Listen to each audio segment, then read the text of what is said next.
In zdaj, če prideva v tiste zadnje dni Planice, ljudje so te tam praktično prišli pozdraviti, nekateri so prišli samo zaradi tebe. Takrat tisti dnevi, planiški vikend je bil zame po moje eden najbolj čustvenih 5 dni do sedaj mojega življenja. Sem nekako vedel vse že, da so to zadnje tekme, po katerih hodim. Zadnjič sem na tem prizorišču bil kot tekmovalec. Povej, si gor na vrhu, ne, v tistem strašljivem trenutku, ko pogledaš proti skakalnici, vidiš ljudi, ki norijo. Se le moraš čez 10 sekund perfektno odriniti pri 100 km/h. To je bilo v bistvu zmeraj nekaj takega, kar je mene vlekel pri tem športu. Kako ti je uspelo, da si ravno potem v Planici naredil pa vrhunski ognjemet vseh uspehov na koncu kariere? Začel sem drugače sprejemati svet, ljudi okoli sebe, mogoče tudi svojo glavo kakšno stvar več narediti. Rekel se je to pol na koncu zelo obrestovalo.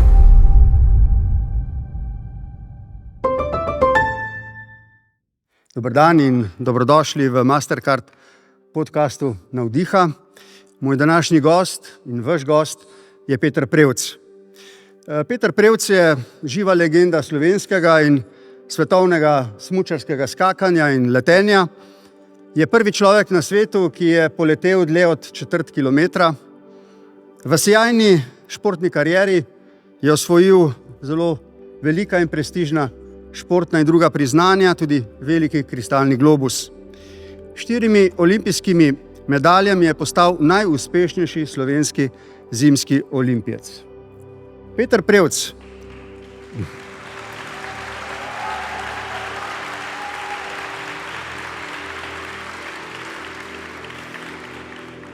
Peter Prevc je karizmatična, a izjemno tenkočutna, prijetna in ljubezniva osebnost. Ima močan značaj, močan karakter, a tudi zelo trden moralni kompas. Je vzornik naših otrok, več od tega pa ni. Ima pa eno lastnost, zaradi katere bom imel jaz danes v pogovoru z njim problem. Je izredno razsoden in osredotočen sogovornik, če je le mogoče odgovarja na vprašanje z enim stavkom, mogoče 2 dobro premišljenima. No, bomo videli, kako nama bo šlo. Moj in naš gost je Peter Prevc. Lep pozdrav.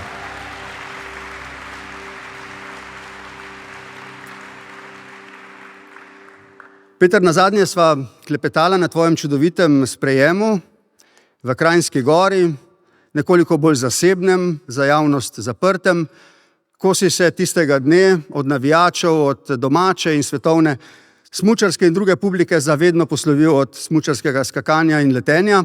Takrat sva se pogovarjala in zdelo se mi je, da so se v tebi mešali neki kaotični občutki, vtisi, kar seveda ni čudno, ti si danes zaključeval 15 let dolgo sijajno kariero, ali so se danes, če imam prav, da so bili taki bolj kaotični, nerazdelani, neurejeni vtisi, a so se danes po teh mesecih ti vtisi kaj bolj uredili? Ja, v bistvu se je zelo veliko stvari umirilo. Tako moje življenje kot vsakodnevni ritem je povsem drug. In takrat tisti dnevi, planiški vikend je bil zame po moje eden najbolj čustvenih 5 dni do sedaj mojega življenja.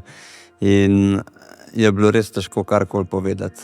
Zdaj, ko gledam za nazaj, se ta vikend tudi nekako imam v spominu kot nekaj zelo dobrega, kaj se je zgodilo, ko so se vse stvari postavile na svoje mesto oziroma so jih ljudi postavili na svoje mesto.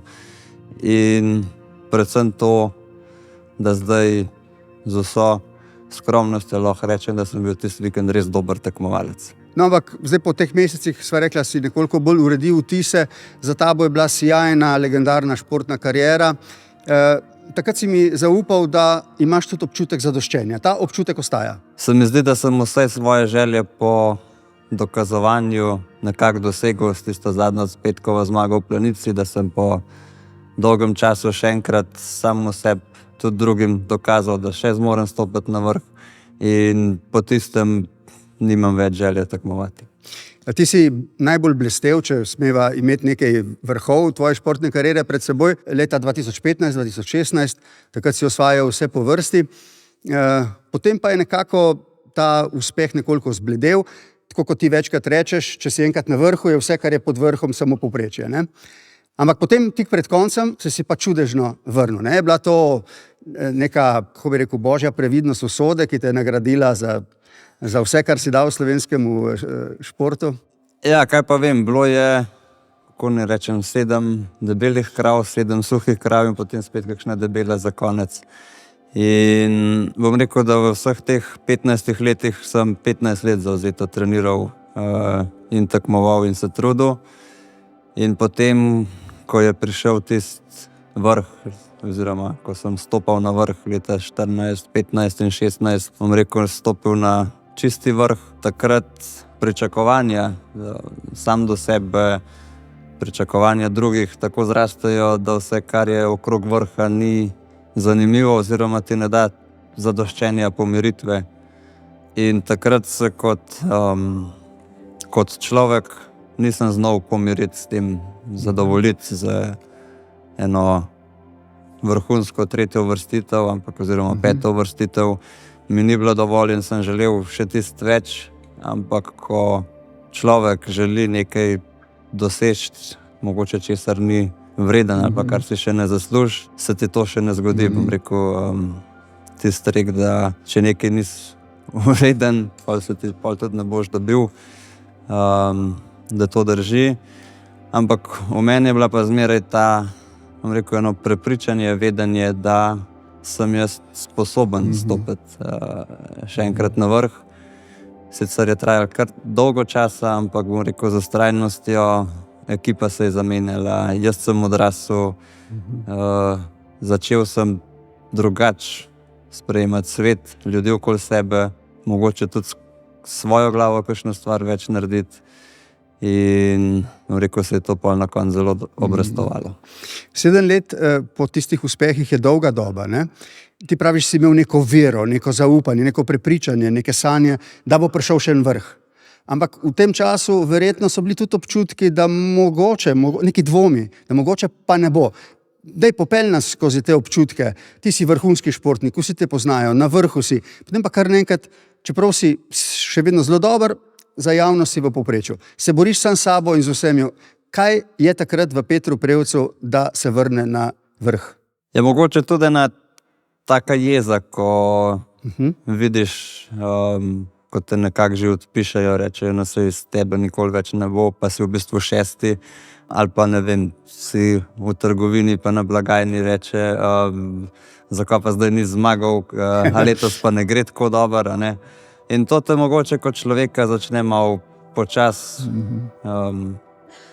hodiš skozi bolj poklapan po svetu, tudi s tekem na tekmo ne prideš več toliko, bom rekel, samozavesten. Sam sebe počas podjedaš in po drugi strani pa verjameš, da to, kar zdaj se dogaja, da to ni neko realno stanje, čeprav rezultati zmeraj pokažejo realno stanje, ampak se ti prepričaš, da to ni pravilno in narediš in delaš vse, da se to spremeni. In seveda doma malo pojamraš, ti pomagajo, trenerjem pojamraš, ti tudi pomagajo, vsi ti pomagajo, kakor znajo. Obrneš se na pomoč, ko sem, tudi zunanje prosiš. Ampak pol na koncu, bom rekel jaz, po enem dolgmu ciklu in kroženju sem prišel na točko, ko sem videl, da če sam pri sebi nekaj ne spremenim, oziroma da sem na koncu jaz sam na ramp, imam lahko najboljše okrog sebe, pa je še zmer na meni. Kdaj je bila ta točka? Se spomniš, da se malček popelješ tja v ta najbolj temen kotiček te doline po toboganu? Ja, v bistvu se je zdaj, če pogledam za nazaj, zelo počasi se je sestavljala. V bistvu s psihologom sem delal, sva prišla do zaključka, do točke, kjer on ne more več pomagati, sem mogel sam narediti tisto bariero in ne vem, se odločiti, da če hočem biti na vrhu, bom mogel stvari spremeniti, ali mi je to všeč ali ne. Tudi odločiš se na to, kdaj boš zjutraj vstajal, kdaj boš hodil spat, s kom boš preživljal čas, kaj boš jedel, kaj boš oblekel, kaj boš pil.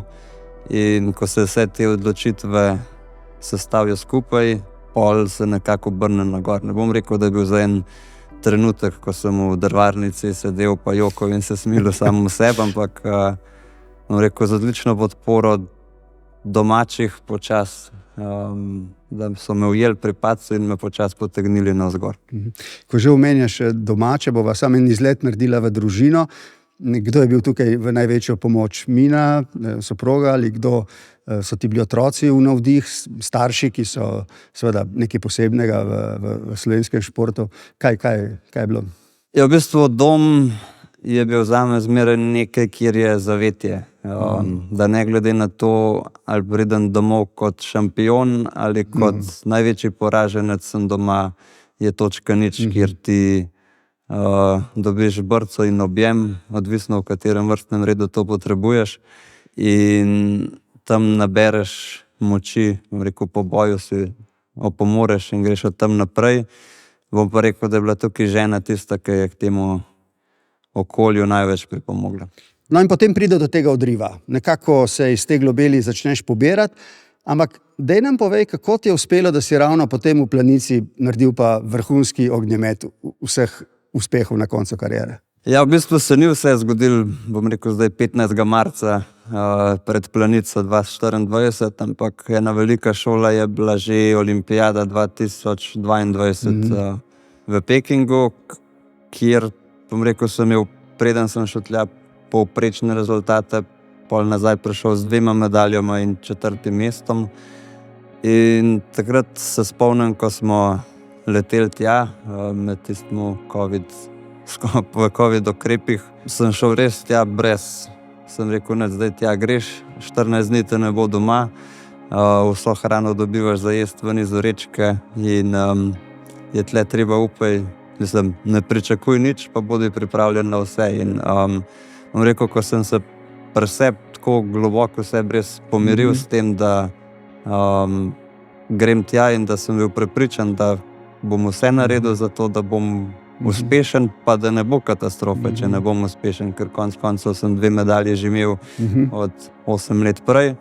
Bom rekel, se takrat telo umiri, sprosti in nekako je že s trening skoki tam vse začel dobro funkcionirati. In tako sem se pol tudi naučil za, bom rekel, naprej, oziroma sploh letošnja, oziroma pretekla sezona, sem nekako vedel vse že, da so to zadnje tekme, po katerih hodim. Zadnjič sem na tem prizorišču bil kot tekmovalec in bom rekel, da s tem zadoščenjem, ko sem bil nekje že 15. in s pogledom nazaj, kaj sem tam že dosegel, sem dobil spet te pomiritve, iz katerih sem potem nekako črpal moč oziroma to umirjeno osredotočenost, ki je potrebna za skoke. Peter, se mi zdi, da ne samo v športu, tudi v poslu, v politiki, na vseh sferah življenja imamo 2 tipa ljudi. En tip, kjer mu je inspiracija pravzaprav poraz na nek način, dokazovanje, da se lahko zvleče nazaj ven. Se pravi, neke slabe okoliščine, v katerih se želi dokazati kot boljši od njih. Po drugi strani imamo ljudi, ki nam uspeh veliko pomeni, da nas potem ponese naprej. Katerega tipa značaja si ti v športu? Ja, obojga. V bistvu je bilo tako, da me je ta neuspeh zmeraj gnal naprej. Jaz, ko sem naredil... Te ni potrl? Tudi je, ampak bom rekel, ko sem naredil slab skok, jaz sem hotel čim prej zmeraj nazaj na skakalnico in to popraviti. Če sem bil pa uspešen, sem bil pa, bom rekel, pomirjen in zmeraj kmalu po tekmi osredotočen naprej, kaj lahko še izboljšam, kaj lahko še popravim, da bom naslednjič še boljši, pa čeprav sem ravno kar zmagal. In zdaj, če prideva v tiste zadnje dni Planice, ne, kot vedno ambient prekrasen, slovenske zastave, ljudje so te tam praktično prišli pozdraviti, nekateri so prišli samo zaradi tebe in potem ti še zmagaš. Ne. Daj, opiši nam te občutke. Mi tukaj žal navadni ljudje nimamo tega privilegija. Daj, malo nam povej, si gor na vrhu, ne, v tistem strašljivem trenutku, ko pogledaš proti skakalnici, vidiš ljudi, ki norijo, in kaj se potem zgodi. No, opiši nam ta zadnji skok zmagovalni. Ja, v bistvu je bilo tako, da, bom rekel, cel planiški vikend, vsakeč, ko sem se nekako na rampo usedel, sem si dovolil poslušati navijače spodaj, kar nikoli ne veš. Jih slišiš? Navijače? Slišiš. Ja. Sploh Slovenci imamo ta privilegij, da jih lahko slišimo, ker so vsi zelo glasni. Si ne vem, zadovoljeno, pomirjeno, v bistvu se nekako ti srce nasmeji, ko to slišiš. Hkrati držiš to, bom rekel, bitko s tem, da si osredotočen na svoj nastop, ker konec koncev šele se le moraš čez 10 sekund perfektno odriniti pri 100 km/h. In to je bilo v bistvu zmeraj nekaj takega, kar je mene vlekalo pri tem športu. Ko loviš zmeraj ravnotežje med užitkom in delom in zadovoljstvom. In ne vem, ta zadnji skok sem si rekel, pojdi cel do dol. In to je bilo vse. In nekako je vse skupaj uspel in mislim, da je bila to tekma, bom rekel, nedeljska, ko rezultat sploh ni bil pomemben in sem bil toliko pomirjen sam s sabo, da mi je bilo čisto vseeno, kaj se je zgodilo. In mislim, da tudi marsikomu drugemu. In moram priznati, da sem v bistvu šele pred enim tednom zvedel, da sem bil 5. v skupnem seštevku svetovnega pokala. Ne vem, če tudi pri tebi, ampak dostikrat se zgodi, da pri takih prelomnih, edinstvenih trenutkih se ti malček film vrti nekoliko počasneje. Recimo, ko se pelješ dol po vzletni, si imel ta občutek, da teče čas malček bolj počasneje, zadnjič je, uživaš vsem, nekako te tudi še imaš neko tremo, ne? Kako to zgleda? Ja, res se gre malo počasneje, tako da si lahko, ne vem, mi športniki temu pravimo forma, ko imaš nekako svoj telo čist pod nadzorom in kaj si zamisliš, to se zgodi in takrat imaš vsa zavedanja, vse čute toliko odprte in bom rekel, da možgani in telo tako dobro komunicirata, da je vse pod nadzorom. In zato se ti zdi, da gre še počasneje, kar pa ni nujno, da je dobro. In ko priješ, in to se mi zdi, da je za vse nas zanimivo, na koncu smo zato ali bili v Planici, ali smo te gledali po televiziji, ko si prišel potem dol v izlet, ljudje smo noreli, vsi so bili po koncu. Mislim, da je bila to ena najbolj gledanih televizijskih oddaj oziroma prenos, ne? Mislim, da so se prej pri kosilu pogovarjala, da si mi to povedal. Da je bila Evropsko prvenstvo košarki v Turčiji, pa Planica 2016. Zdaj, tam je neka euforija. Kako zdaj ti kot vendarle bolj zadržan, ne? V Sloveniji imamo zelo ekstravagantne, ekstrovertirane športnike, imamo tudi bolj umirjen, ti sodiš zelo zadržan. No, kako zdaj ti doživljaš to euforijo ljudi, ne? Ja, bom rekel, da skakalci imamo srečo, da je med mano, ki sem v izteku skakalnice, pa vso to euforijo še zmeraj vsaj 2 ograji. In pa mene ni nikoli prevzel, da bi zdaj jaz skakal, salte delal, se metal med ljudmi, se drl, ampak ko je bil uspešen trenutek, sem zavpil in potem bil zadovoljen do naprej. A si čutil tisti hip izpraznjenost ali popolno vznesenost? Ker oboje je mogoče v takih trenutkih. Ja, v bistvu popolno zadoščenje, no. Ker bom rekel, da tako kot sem že rekel, da se je zaključilo res vse, kot da bi snimal sanjsko film, kot da bi bil scenarij napisan. In ne vem, bom rekel, zaključil sem z odličnim rezultati, pričakala me je cela družina spodaj, prišli so me pozdraviti iz recimo ogromno navijačev, še enkrat 10-krat toliko jih je bilo pred televizijo. In te občutki so res nekaj takega, kjer težko ostaneš prazen. A se športniki tudi zato pravzaprav toliko trudite, se odrekate, praktično fokusirate vse svoje življenje skoraj, ne, na uspeh, da doživite te občutke? So ti občutki tisto, kar loviš v športu? Ja, verjetno po eni strani tudi, če ne se ne bi to gnal, ker zdaj, če si iskren, da vsak reče, da bo tekmoval samo zase, lahko vzame kolo, prižge stravo in tekmuje sam s sabo in se štopa. Tako pa se hočeš tudi proti nekomu drugu živo pomeriti in mogoče tudi vsak hrepeni po vsaj potiho po neki slavi oziroma prepoznavnosti. Tudi če potem jaz, na primer, nisem nikoli znal oziroma mi nikoli ni bilo blizu to, da bi bil prav, rečejo, en ljudski človek, ampak pismo, ko pa stopiš na prvo štengo, je pa zmer dobro. Ti si še vedno in si bil slaven. Kako si to doživljal? Ker si zadržan, si diskreten, si tudi tako jaz te nekoliko bolj poznam in mogoče tudi za razliko od kakšnih drugih šampionov, skoraj tako ponižen. Ne? To je stvar vzgoje, tudi tvoje čudovite starše poznam, celo družino, nekaj bova še rekla kasneje o tem. Slava. Kaj pomeni Petru Prevcu slava? Ja, kaj je slava, ne vem. Vem pa, kaj je prepoznavnost. In tega sem kar dosti doživel. No, predvsem takrat, ko sem se recimo preselil v Radoveljco, ko sem bil, bom rekel, val na cesti, ko so si rekli, kaj je zdaj to. Ampak pol je Slovenija takrat, mislim, so v Sloveniji hiter en drugega navadimo. In ne vem, je meni še zmeraj čisto v redu, ko se z vsakmu normalno pozdraviš, ker je to pač bonton, da človeka pozdraviš, ko ga srečaš. Ne bi tako skromen spet Prevc. Ti si bil tretji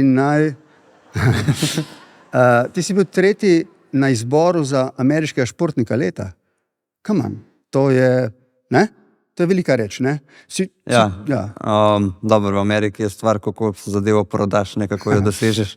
Ampak jaz, kot sem rekel, jaz sem recimo slaven kot športnik in tam moram delovati. Se pravi, ko se pa recimo odpeljem z skakalnice, ko pridem domov, hočem biti pa zdaj predvsem v prvi vrsti oče in tudi tisti, ki doma vse naredi, ker se mi zdi, da športniki zelo hitro vemo, da nas da moramo nekako ostati skromni, ker sicer nas prizemljijo rezultati. Jaz mislim, da to naši otroci, prej sem rekel, da si vzornik, našim otrokom čutijo, vedo, mogoče instinktivno ali pa sicer, in tudi starši povedo, da si tak kot si in si jim zato vzor.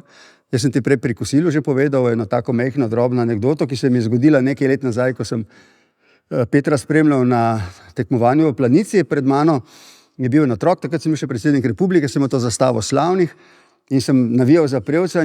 Ta drobižek je imel enih 8 let, ne bi rekel, da je imel kaj več, to imamo posneto, imam video. In je kar nekrat vstal in je rekel, zame tudi navijal, jaz sem novi Peter Prevc.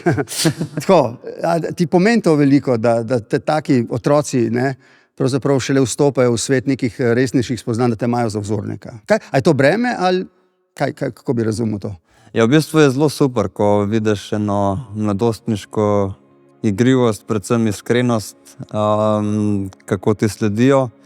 Seveda pa je to tudi, bom rekel, breme, ker te otroci te snimajo in posnamejo vsem, kar je mogoče. Lahko pa to kot športnik obrneš sebi v prid in se ti še bolj potrudiš ravno zaradi tega, ker veš, da te lahko nekdo gleda in snima ves čas. Je pa zelo lepo slišati vse te zgodbe, ko si kakšnega otroka navdihnil, mu pomagal čez kakšno težko obdobje. Ni nujno sploh, da je to zdaj nekdo začel trenirati smučarske skoke, lahko je samo lažje premagal kakšno bolezen ali pa lažje prenaša kakšne stiske, ki jih ima doma. Ker bom rekel, da ni lih sam namen športa oziroma skakalca, da si vzor s tem, da privabiš nove ljudi v šport, ampak da se odrešeš dobro v družbi, da pomagaš tudi ljudem, ki imajo res težke osebne stiske, da jim lahko si tudi njim navdih. Preden greva v tvoje otroštvo in te bom vprašal, kdo je bil pa tebi vzornik ali pa navdih, ne? Nekaj o tvojih starših in družini, kolikor bo želel to povedati. Jaz sem imel to priložnost, da sem bil nekajkrat na tvojih prireditvah in sem spoznal, kot rečeno, oba čudovita starša. Nekaj je moralo biti v vzgoji družine Prevc, ne samo, da ste zdaj vsi skakalci in letalci, ne? In svetovni prvaki in vse, kar je mogoče, ampak tudi, da, kot sem rekel, imate tak moralni kompas, ne? To je občudovanja vredno.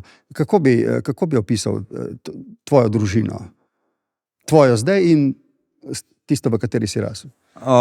Ja, mislim, da imata obe celici, bom rekel, podobna načela, da nekako, bom rekel, si pošten in spoštljiv drug do drugega. Če se zdaj vrnem malo nazaj v otroštvo, bom rekel, da so nam starši vcepili, bom rekel, eno delovnost, vztrajnost in nam pokazali na primerih, da, bom rekel, brez dela ni jela oziroma brez nič ni nič. In da tudi, ko smo šli, ne vem kdaj, kakšno stvar skupaj upravljati, družinsko opravilo, da ko si bil navličen, pa si rekel, da se ne da več, so rekli, pa še malo navličen to delaj. Ampak vsaj pol, recimo, so se te stvari zmeraj dobro iztekle, ker sem imel več dela narejenega, hitreje je bilo narejen.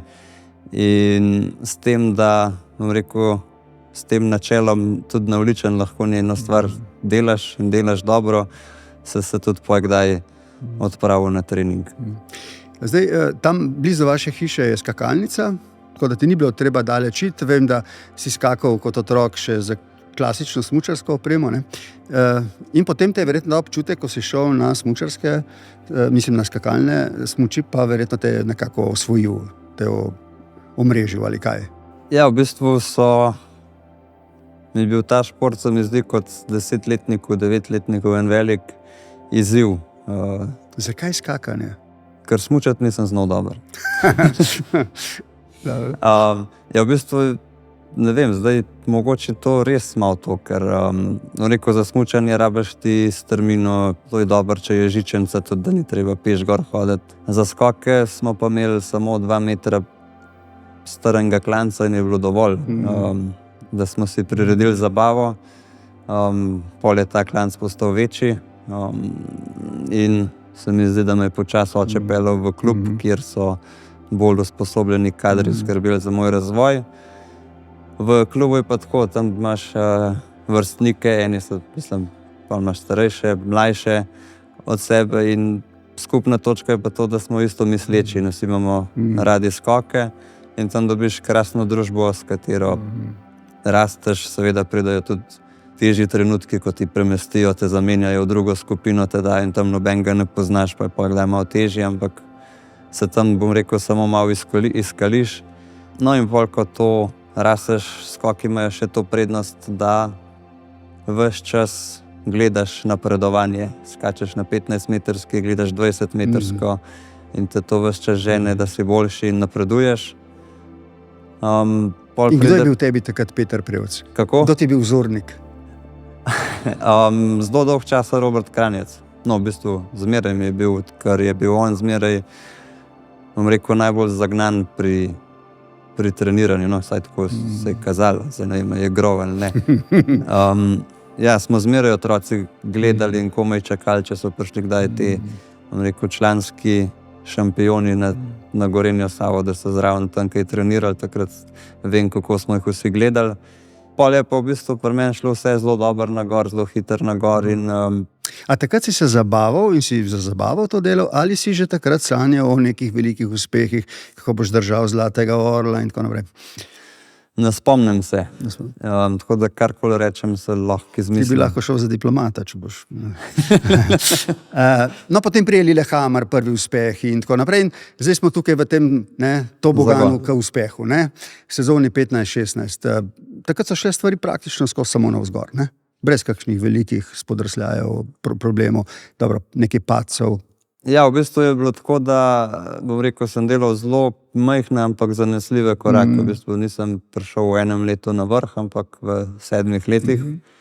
Vmes je bil samo en padec, tak dan mesec nisem mogel tekmovati, kar je tudi v bistvu zelo pomembno, da športnik nima poškodbe, to je najtežje izpeljati, ker poškodba te najprej oddalji od tega, da ne moreš trenirati, potem moraš pa še vse nadoknaditi in šele začeti loviti spet.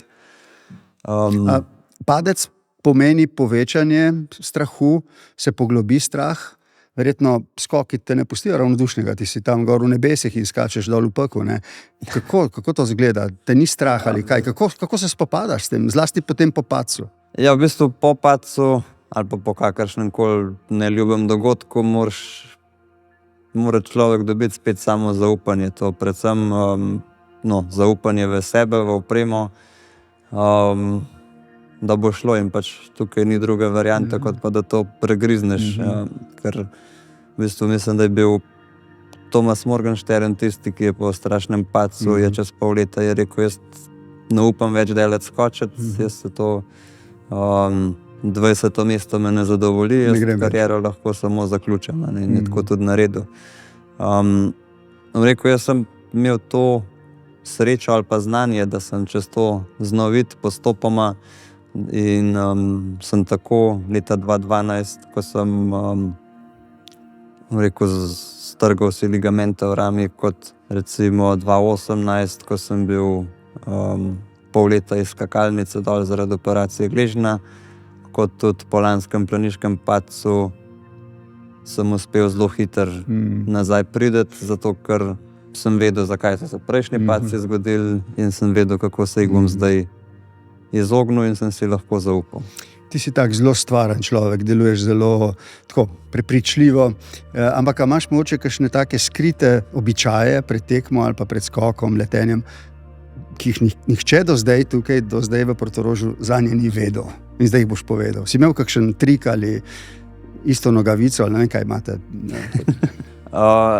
Ne, nogavice, perila nisem imel. Mogoče, da sem kdaj, bom rekel, da sem glede na razpoloženje se tudi obnašal oziroma da sem najdel, bom rekel, eno sredino, kako moram biti, in če sem bil preveč zaspan, sem se skušal na koga razjeziti. Če sem bil pa, bom rekel, preveč vznemirjen, sem pa se hotel nekako pomiriti, kar se je dalo, to je bilo največkrat z glasbo in tako je nekako šlo preko tekem. Zdaj peva malček ven iz športa, peva v neko stvar, ki je za šampione, ne samo za zmagovalce, zlasti za šampione, zelo pomembna. To je ta stik športnega ali pa javnega sveta zasebnim. Ne? Na koncu bil si najprej sin, potem si postal fant, potem si postal soprog, oče dvem čudovitim otrokom. Kje so zdaj tukaj? Kako je Peter Prevc vlekel meje med javnim in zasebnim? Ja, v bistvu sem se na začetku zelo, takoj zaprl. Po drugi strani sem pa zdi, da sem z vsemi mediji, da smo nekako komunicirali spoštljivo. Če smo se nekaj dogovorili, da se sme, da se je to naredilo, da sem se tudi jaz potrudil in držal dogovora, tako so se tudi oni. Pol nekako z leti se naučiš sodelovati tudi s to platjo športa. Kasneje pa dobiš, fant dobi punco. Ljubezen je kaj vplivala na šport? Ne? Spodbuda, inspiracija. Od takrat sem najboljše rezultate dosegel. Mina.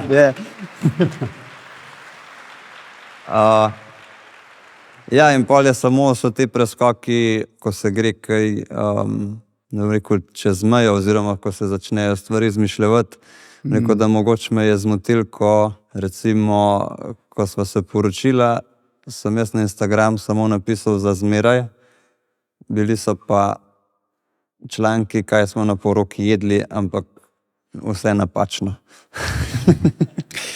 To je zavist, to je zavist. Ja, so te recimo negativni komentarji, kritike so te prizadeli, te še danes recimo se te dotaknejo, ali je to del posla in nekako ravnodušno bolj ali manj gledaš na to? Ja, v bistvu prizadene te, če ni resnično. Zdaj pa, če je pa, če si bil pa ti slab na tekmi, pa če ti nekdo reče, da si bil slab, se moraš pa s tem sprijazniti. No, ampak lahko ti rečejo na lep način ali pa tudi na surov način. Veva oba, ne, da je mogoče oboje. Ne? Ja, to je pa odvisno od, spet razpoloženja, v katerem trenutnem si, tako tudi, sem jaz zmeraj en dan lahko sprejemal vse težke udarce, naslednji dan me pa že malo piše skozi okno, lahko vrglo stira. Ampak se mi zdi, da sem se kar naučil sprejemati tudi te, na grd način podane komentarje, dokler so bili resnični. Zdaj vsaj eno od tvojih otrok je že dovolj strda, ne? To morda še bolj racionalno, kot ta malka gleda to bolj emocionalno. Spremlja, zdaj si končal kariero. Mu je to všeč? Si se ti navadil na oni na tebe? Kako je zdaj to? Ja, v bistvu Ludviku ni najbolj všeč. Da si končal? Ja, zdaj je rekel, če si bom najdel kakšen drug šport, da me bo gledal po televiziji. Se mi zdi, da sem mu kot oče zrasel v enega junaka tekom teh let, kar me je spremljal. Je pa tudi bilo tako, da je to bilo povezano tudi s tem, da me veliko ni bilo doma in to je bilo sploh z otroki to postane težje. In bom rekel, da zdaj, ko sem 2 meseca neprekinjeno doma, bom rekel, sem zelo pomirjen, zelo uživam in se mi zdi, da tudi otrokovo obnašanje je bolj umirjeno, je bolj prizemljen, ker ima eno stalnost. Prej je bil oče tisti, ki je prišel domov, pa je bil 2 dni doma, pa ga pa spet ni bilo. In se mi zdi, da se to mogoče kdaj tudi kot starši nasplošno ne zavedamo, da je, koliko je tudi ta očetovska vloga pomembna, čeprav se ti zdi, da je to otrok, nešljivi, se pa zelo dobro zaveda, kdaj si blizu njega, kdaj pa ne. Ti si moj gost, ne jaz tvoj, ampak mogoče ena paralela z mojo izkušnjo, ne, po 32 letih, ko sem zaključil kariero in sem predstavil svojo knjigo na eni tiskovni konferenci, ki je bila dobro obiskana tudi strani medijev, in so Luketa, mojega sina, ki je bil tam, vprašali, kaj šteje za moj največji uspeh. In verjetno je bil novinar, jaz pa tudi prepričan, da bo rekel kaj iz politike, da sem bil predsednik ali kaj. In je rekel to, da je fotar ohranil družino. Ne. In takrat sem pravzaprav čisto drugače pogledal na vseh 32 let. Ne. Ker tukaj so izkušnjave in vseh sort se dogaja, krize, ampak družina je ostala, ne. In tebi tudi, ne. In imaš čudovito družino. Zdaj, ne moreva mimo načrtov za naprej, ne? Je lahko. Prosim. ne, tako pocem bo našla. Zdaj bom jaz tako rekel, da so se zdaj v teh 2 mesecih misli kar dosti nekako sedle, da sem res dokončno pomirjen s tem, kar se je zgodilo. Jaz sem bil zmeraj tak človek, da sem stvari kar zelo dolgo časa premišljeval, ko sem se odločil, sem pa za tem ustavil in zato tudi vnaprej zelo malo stvari obljubljam oziroma kar rečem pol nekako tudi storim. In zdaj, dokler Ludvik ne gre v šolo, žal je to že čez 2 meseca, 3, do takrat bom še malo počival. Potem pa mislim, da se lahko, da sem se z enim od sponzorjev smo se že pogovarjali, da bi me malo vključili v njihov proces.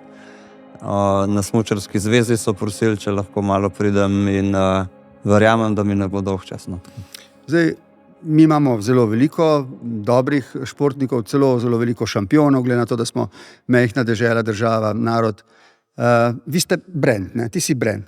Ta hip, to, kar imaš, ne? Če pustimo pokale v vitrinah in tvoje čudovite izkušnje in spomine, si brand. Ne?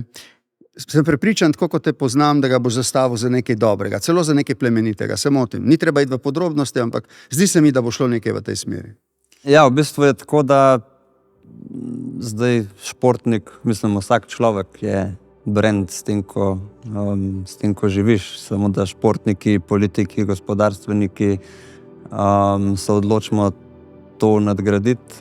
In zdaj, ko sem nekako zaključil kariero, se mogoče že malo snuje, da se, bom rekel, kot s tem spoznanji oziroma doživeti, ki smo jih po svetu imeli in videli, da nam mogoče ženo uspe tej družbi nekaj nazaj vrniti v prihodnost. A čutiš to potrebo? Se ti zdi, da ti je družba omogočila to, skupnost, lokalna, državna, narodna, da si to dosegel? Imaš ta občutek, da je bila to nek skupen projekt? Seveda ti si mu dal piko na in vse, ampak a prav razumem, pravzaprav vse naše šampione. Ni tako, da bi se zdaj čutil dolžnega nekaj natančno to sem hotel slišati. Nazaj dati, ampak se mi predvsem zdi, da če mi uspe, če imam znanje, oziroma znanje in pa voljo, zakaj pa ne. Imaš kakšne sanje za prihodnost? Tako, prav eno tako posebno mogoče sanjarjenje, zdaj ga boš tukaj prvič na svetu zaupal nam.